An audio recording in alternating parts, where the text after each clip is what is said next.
Hello everyone, welcome to the economics class. As we understood the concept of consumer equilibrium in the case of single commodity, how consumer get the maximum satisfaction in the case of single commodity by the cardinal approach. So let's take a quick review as we have done.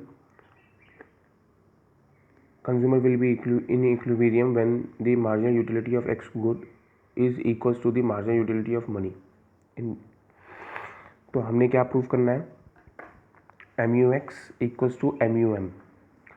It will be depend upon the three factors: marginal utility of X good, satisfaction जिसकी हम बात कर रहे हैं, marginal utility in terms of money जो remain constant होती है, and the price of a commodity.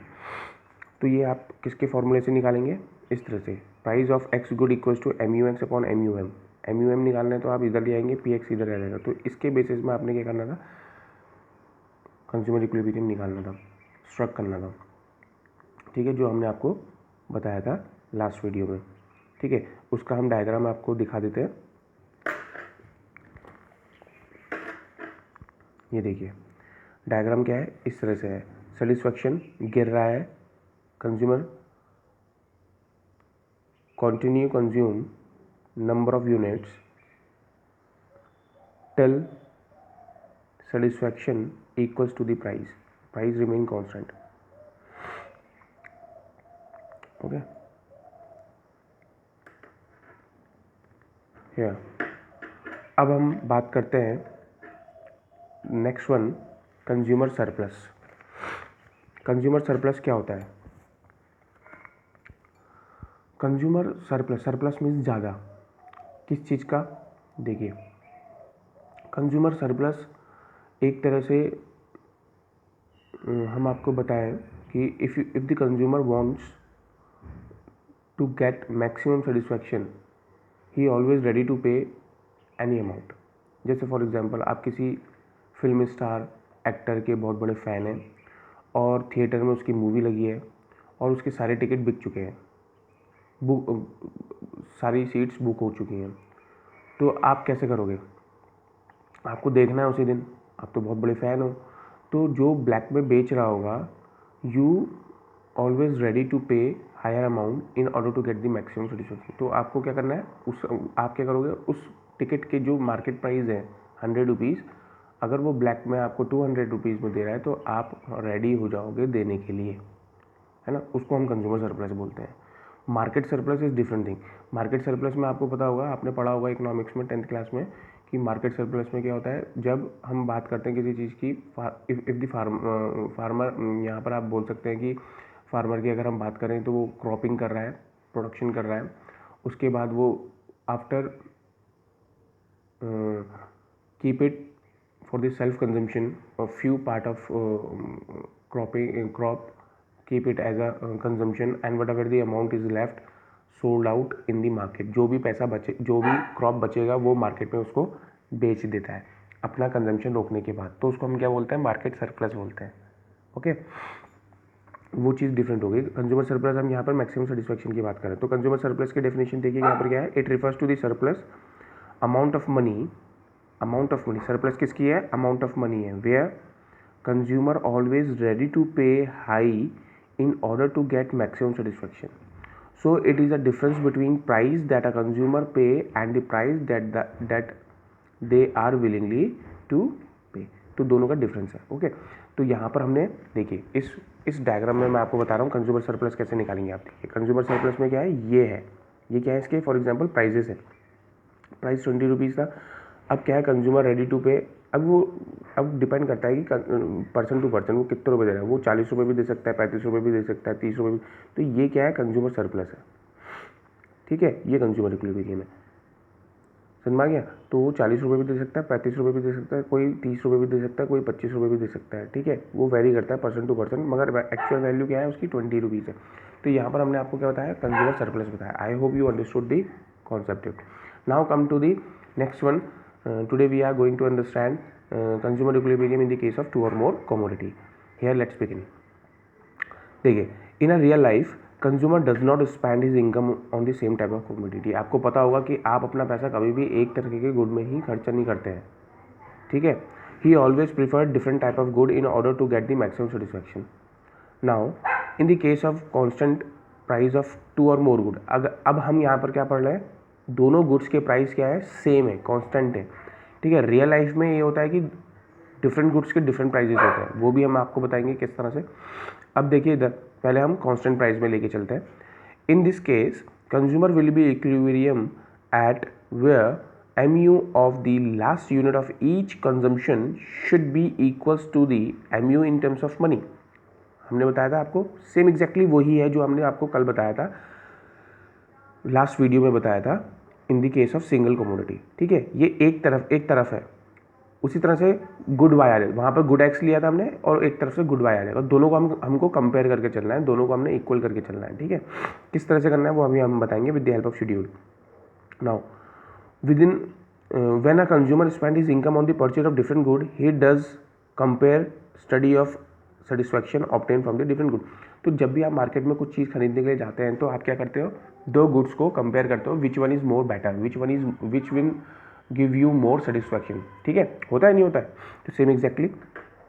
Now he always spend his income on that commodity for from which he get maximum satisfaction, but as per the law of DMU he consume more and more of same commodity, same type of a commodity, then MU goes down। आपको क्या हो रहा है, MU गिर रहा है।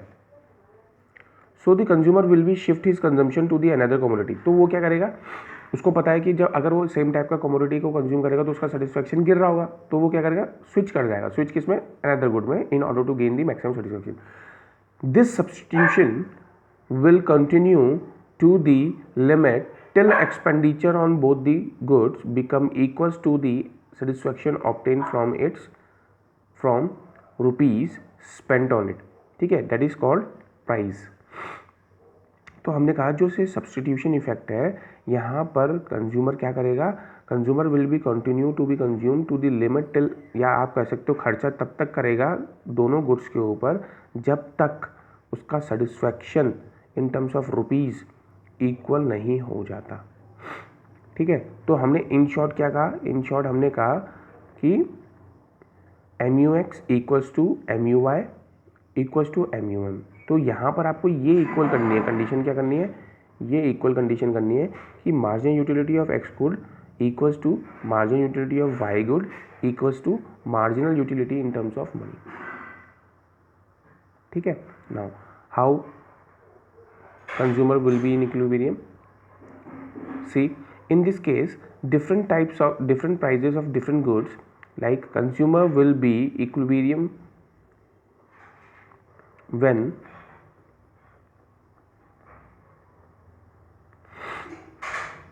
MUX upon PX equals to MUY upon PY equals to MUM, ठीक है। तो आप क्या करोगे, ये निकल के आ गया आपका। अब यहाँ पर क्या होगा, आप इसको इस तरह से भी लिख सकते हैं, दूसरे इस इक्वेशन को आप यहाँ पर इस तरह से भी लिख सकते हैं, MUX upon MUY equals to PX upon PY equals to MUM।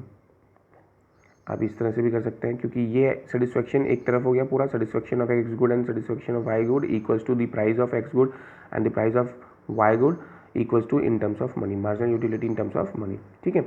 now in this way ratio of MU obtained from good, ratio of MU मतलब ये रेशियो है आपका किस जो मिल रहा है हमको गुड्स के कंजम्पशन से to its price should be equal to the ratio of utility obtained from the other good and its price, ठीक है। ये in this way ratio of satisfaction obtained from the goods to its price should be equals to the ratio of utility obtained from the Y good and its price, okay। now अब हम क्या करेंगे, with the help of schedule आपको समझाएंगे। एक तरफ आप इसको समझिए जैसे हमने आपको लास्ट वीडियो में समझाया था, इन the case of x commodity satisfying when a consumer consume number of unit 1 2 3 4 5 6 up to 6 and the satisfaction goes down, ठीक है। टोटल यूटिलिटी तो बढ़ रहा होगा, वो तो हमें उसका कोई काम नहीं है। यहाँ पर हमें तो सेटिस्फेक्शन को बताना है। सेटिस्फेक्शन किसके इक्वल होना चाहिए, प्राइस के इक्वल होना चाहिए, या फिर आपका किसके इक्वल होना चाहिए, MUM के इक्वल होना चाहिए। तो यहाँ देखिए, जैसे हमने कोई सा भी डेटा ले लिया, जैसे आपका सेटिस्फेक्शन गिर रहा है 100, 90, 80, 70, 60, 50, कंसिस्टेंटली गिर रहा है आपका satisfaction, and the price of both the good remain constant. हम ये मान के चलेंगे या तो दोनों गुड्स के कांस्टेंट होंगे या फिर अलग अलग होंगे, मगर इस वीडियो में हमने इस शेड्यूल में प्राइस डिफरेंट लिए हैं, ठीक है। प्राइस ऑफ एक्स गुड 10, ये मान के चला हमारा कांस्टेंट है। अब हमने MUM कैसे निकाला, देखो बेटा, MUM निकालने के लिए मैंने आपको फॉर्मूला बताया था, MUX upon PX, MUM upon PX, या फिर आप डिफरेंस भी कर सकते हैं, MUX माइनस PX भी कर सकते हैं, ठीक है। मगर हम यहाँ पर डिवाइड करके चल रहे हैं, जिससे आपको इजीली समझ में आएगा। अब देखिए MUM आपका कैसे निकला, 100 divide by 10 10, 90 divide by 10 9, 80 divide by 10 8, 70 divide by 10 7। तो इस तरह से आपका MUM निकल के आ गया 10 9 8 7 6 5। अब ये मार्जिनल यूटिलिटी जो आपका एक्स गुड का है, वो ही सेम एग्जैक्टली ये जो एक तरफ का ये जो डेटा है, सेम एग्जैक्टली आपको वाई गुड में भी बनाना है। और ये ध्यान में रखना है कि मार्जिनल यूटिलिटी ऑफ मनी जो है आपका कुछ इक्वल नंबर्स होने चाहिए, किसमें, marginal utility of money in terms of Y good में, ठीक है। वाई गुड का जो मार्जिनल यूटिलिटी ऑफ मनी होगा, उसके कुछ नंबर्स एक्स गुड के marginal utility in terms of money के में इक्वल होने चाहिए, कॉमन होने चाहिए, तभी वो इक्विलिब्रियम स्ट्रक करेगा, ठीक है, जो हमने आपको यहाँ पर बताया था। कैसे, देखिए, अब हमने यहाँ पर 100 से स्टार्ट किया था, यहाँ पर आप कहीं से भी स्टार्ट कर लीजिए, जैसे कि 35, 30, 25, 20, 15, 10। अब प्राइस हमने क्या लिया, इसके 5 रुपये लिए। रियल लाइफ में तो प्राइजेस डिफरेंट गुड्स के डिफरेंट होते हैं, तो हमने 5 रुपये ले लिए। 5 रुपये के हिसाब से 5 रुपीज़ के हिसाब से क्या होगा, आप इसको डिवाइड करिए। डिवाइड करेंगे तो क्या आएगा, 35 डिवाइड बाई 7 5 7 आ गया, 30 डिवाइड बाई 5 6 आ गया, 25 डिवाइड बाई 5 5, 20 डिवाइड बाई 5 4 3 2। तो सेम एग्जैक्टली MUM भी आपका आ गया। तो यहाँ के कुछ कॉमन नंबर आपके यहाँ पर ऐसा नहीं कि इसके सामने आएंगे, सामने नहीं लेके आएंगे आप, कॉमन नंबर आपके सामने नहीं होने चाहिए, कुछ डायगोनल होने चाहिए, ठीक है, ऊपर नीचे होने चाहिए। Then you will be substitute है ना, यहाँ पे सब्सटीट्यूशन है, यहाँ पे सब्सटीट्यूशन क्या हुआ कि अगर आप यहाँ पर क्या हो रहा है case, consumer consume 4 unit of X good and the combination बना रहा है and he consume 1 unit of Y good, हो रहा नहीं हो रहा है, सेटिस्फेक्शन गिर रहा है वाई गुड का, ये गुड एक्स है, यहाँ पर गुड वाई है, ठीक है। तो वो कॉम्बिनेशन बना रहा है, कॉम्बिनेशन क्या बना रहा है, देखिए यहाँ पर 4 यूनिट तो वो गुड एक्स की खरीद रहा है और 1 यूनिट वो गुड वाई की खरीद रहा है, तभी तो वो इनकम को पे करेगा। कैसे करेगा, बजट इक्वेशन में अभी आपको बताता हूँ। तो यहाँ पर क्या है, ये कुछ कॉमन नंबर्स निकल के आ गए और यही आपके इक्विलिब्रियम है, कंज्यूमर स्ट्रक कर रहा है इक्विलिब्रियम। अब वो कौन सा कॉम्बिनेशन बनाएगा वो आपको देखना है। कॉम्बिनेशन कैसे बनाएगा, देखिए हम आपको बताते हैं। अगर कंज्यूमर के पास कितने रुपए हैं, फॉर एग्जाम्पल 70 है, if the budget of a consumer is 70 rupees, then consumer को इक्विलिब्रियम कैसे होगा। तो बजट की पहले सबसे पहले हम इक्वेशन बता दें आपको, price of X good into quantity of X good equals to Y, Y denotes income, ठीक है, प्राइस क्वांटिटी इनकम। अब यही आपकी इक्वेशन वाई गुड में भी होगा। अब आपको कैसे करना है, यहाँ देखिए, मैंने कहा कंज्यूमर कितना कंज्यूम कर रहा था, 4 unit of X good and the first unit of Y good, क्यों, क्योंकि इसका MUM और यहाँ का MUM इक्वल आ रहा है, ठीक है। तो ये आपका कंज्यूमर इक्विलिब्रियम हुआ। तो यहाँ पर इन टर्म्स ऑफ एक्स गुड में क्या देखा हमने, 10, प्राइस कितने थे उसके, 10 थे और क्वांटिटी कितनी थी, 4, तो यहाँ पर हो गया 40 रुपीज़, ठीक है। सिमिलरली दूसरी इक्वेशन क्या हो जाएगी उसकी, 5 रुपीज़ इंटू 1, तो यहाँ पर हो जाएगा 5, तो टोटल रुपीज़ कितने दे रहा है, 45। यहाँ पर उसके पास 70 रुपीज़ है और वो 45 का इक्विलिब्रियम, तो यहाँ पर कंज्यूमर और कंज्यूम कर सकता है, he is more capable to purchase more good because of because of higher income, ठीक है, उसके पास पैसे हैं अभी भी। तो यहाँ पर क्या बनेगा, यहाँ देखिए अब वो दूसरी यूनिट किस में जाएगा, 5th यूनिट में जाएगा, 5th unit of X good. Similarly यहाँ पर क्या देगा, 5 × 10 50 और 2 × 5 10। समझ में आ रहा है, 5 unit of X good at the rate of 10 rupees equals to 50, 2 unit of good Y at the rate of 5 rupees equals to 10। तो यहाँ पर आ गया उसका 60 रुपीज़, ठीक है। देखिए तो यहाँ पर टोटल 60 रुपीज़ दे रहा है, तो ये इक्विलिब्रियम हुआ। क्यों हुआ, बजट के हिसाब से, क्योंकि if he consume 1 more unit of X good, ठीक है, 60 रुपीज़, यहाँ पर क्या करेगा, 6 यूनिट कर रहा है 10 रुपये के हिसाब से, तो 60 रुपीज़ ये हो गया, और 3 यूनिट 5 रुपये के हिसाब से हो गया कितना, 15। तो टोटल तो उसके पास 75 आ गया, 75 रुपीज़ का पे करना है। तो वहाँ उसके पास तो 70 रुपीज़ है, तो कंज्यूमर कितना कंज्यूम करेगा, 5th यूनिट तक कंज्यूम करेगा, ठीक है। आई होप यू अंडरस्टूड। अब हम इसको प्लॉट करेंगे डायग्राम में। अब देखिए कैसे करेंगे, सबसे पहले आप क्या करोगे, MUX को प्लॉट करोगे, ठीक है। MUX या इन टर्म्स ऑफ मनी, आप इन टर्म्स ऑफ मनी को देखते हुए चलिए, इसको देखेंगे तो आपको डेटा ज़्यादा बड़ा बनाना पड़ेगा।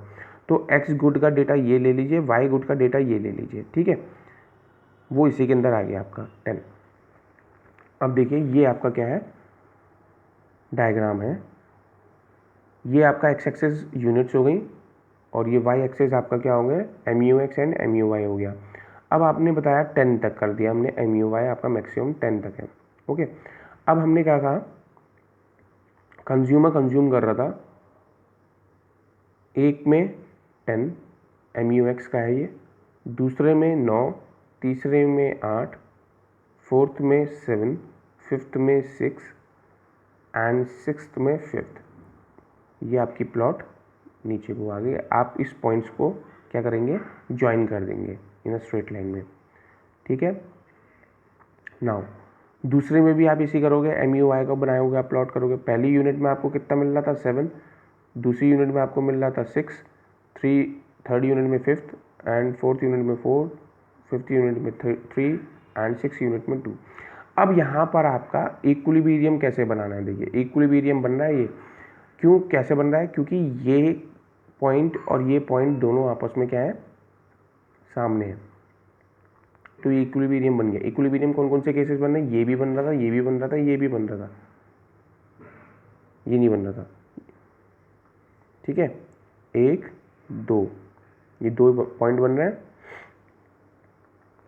तो यहाँ पर कंज्यूमर क्या कर रहा है, दिखाया, सपोज फॉर एग्जांपल करके दिखाया उसने कि वो 6 यूनिट का क्या कर रहा है, कंज्यूम कर रहा है। इस एग्जांपल को आप हटा दीजिए, ये तो मैंने आपको समझाने के लिए बताया था, ठीक है, कि उसके पास 70 रुपीज़ हैं, तो वो इस तरह से कॉम्बिनेशन बनाएगा और वो अपना इक्विलिब्रियम को स्ट्रक करेगा। अभी हम आपको सिर्फ और सिर्फ इस कॉन्सेप्ट के हिसाब से हम आपको ये डायग्राम बता रहे हैं कि कंज्यूमर इक्विलिब्रियम कहाँ हुआ, वो 6 यूनिट में हुआ, कंज्यूमर कंज्यूमिंग 6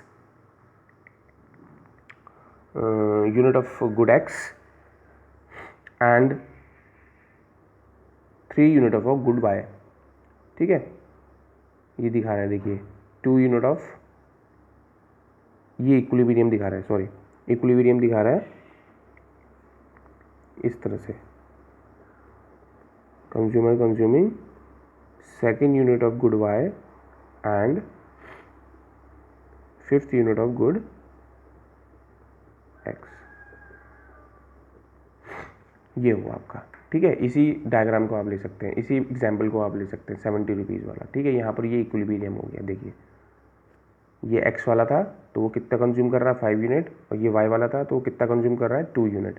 तो आप इस तरह से इक्वेशन बना के बता सकते हैं। ये आपका हो गया, बहुत सिंपल डायग्राम है। इसको हम दूसरे एक और डायग्राम से बना सकते हैं, वो हम आपको बाद में बता देंगे, मगर आप यही समझिए।